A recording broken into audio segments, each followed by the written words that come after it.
Find yourself today at Connect Mobile Solutions in Mahara. We're just after putting a reverse camera onto Isuzu D Max.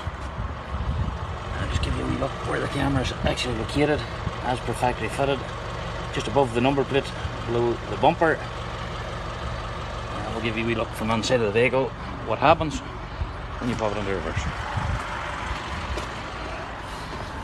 We incorporated this with a 7-inch clip-on mirror monitor.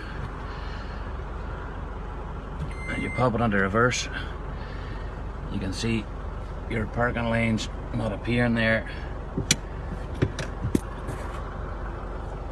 And just as we go back and back and back, there, makes it a wee bit easier to see when you're closer there.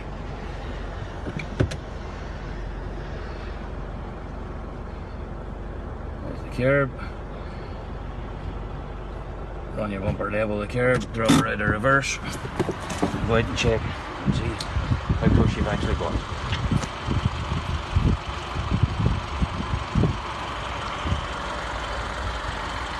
If this is something that you would like, please feel free to contact us at Connect Mobile Solutions, Belfast or Mahara.